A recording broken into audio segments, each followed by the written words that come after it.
Ollie, good afternoon. First of all, could you explain to our viewers what the passage of this bill means for asylum seekers looking for refuge in the UK from persecution in different parts of the world, and how many people are likely to be affected? In terms of how many people are likely to be affected, let's deal with that first. We only really have that assertion from the Prime Minister that he wants to see a regular rhythm of flights every single month. So you would expect that that will be in the dozens or the hundreds of people per month if the government can get flights up into the air. So it clearly won't deal with all of the asylum seekers in the UK who, from the government's perspective, have come to this country illegally. What the government says about those asylum seekers who have come here via illegal routes is that removing them to Rwanda, or as many of them as possible to Rwanda, will act as a deterrent to try and stop people, particularly making those dangerous crossings across the English Channel from France, across those dangerous waters. We've just seen an incident unfolding in the last few hours in which several people are known to have died making that journey. The UK government believes it will act as a deterrent to stop those crossings, or stop many of those crossings. And it also says that for asylum seekers that do have a genuine case around persecution or the fears around their life in various parts of the world, that there are legal routes open to those people to make applications for asylum in the UK. So critics of the government say, well, actually there aren't enough legal routes for asylum seekers to make those claims, and that's part of the reason that this scheme is so controversial. But the main thrust of this, as I say, is to try and stop those small boat crossings across the English Channel, which so often end in tragedy.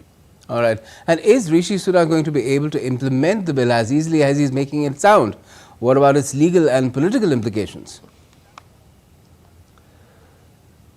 That is the absolutely key question now. We've been hearing as recently as in the last couple of hours since the passage of this bill through Parliament from the UK government's illegal migration minister, and he says it's inevitable, in his words, that there will be legal challenges from individual migrants, from groups of migrants, from rights organisations and campaign groups acting on their behalf to try and stop some or all of these flights. Now, the new Rwanda legislation has been constructed in a way by the UK government which is designed to avoid as many legal challenges as possible being able to be successful. So the UK certainly feels that in some way it has future-proofed this legislation to avoid it getting bogged down too often in the courts. But when it comes to the timeline, that's part of the reason that the Prime Minister is saying 10 to 12 weeks to see the flights in the air. What will happen in the coming days is that some asylum seekers will be identified as candidates to go on a flight to Rwanda and be deported in that way. They will be detained ahead of that flight, and the government's expecting that some of them will launch legal challenges that it hopes to be able to deal with in time to get flights in the air to Rwanda in 10 to 12 weeks. But given that the government has to call an election really at some point this year, or at least by January, then it's very, very difficult indeed to see how many flights the government will be able to get in the air to be able to point to this policy potentially as successful before a general election might be held. If I could just ask you one more question in terms of the preparedness in Rwanda itself about receiving these asylum seekers if they are deported or sent to Rwanda, not exactly deported, or sent to Rwanda. How are things going to be there? Are they going to be up to a certain standard that has been maintained perhaps in the UK?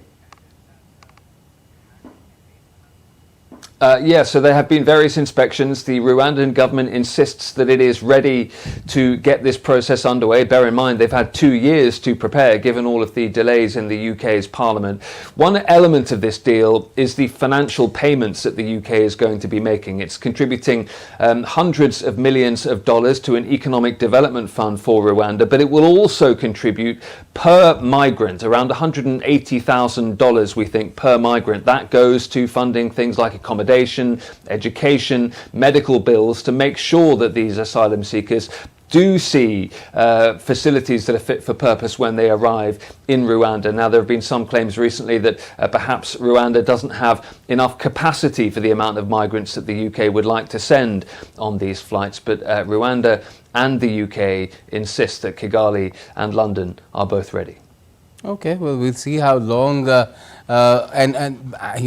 long does it take to first implement this plan, and for how long can it be sustained, because that again is a question for the future, and that again is something that is quite likely to get mired in courts. Thanks a lot for joining us for the moment, Ollie.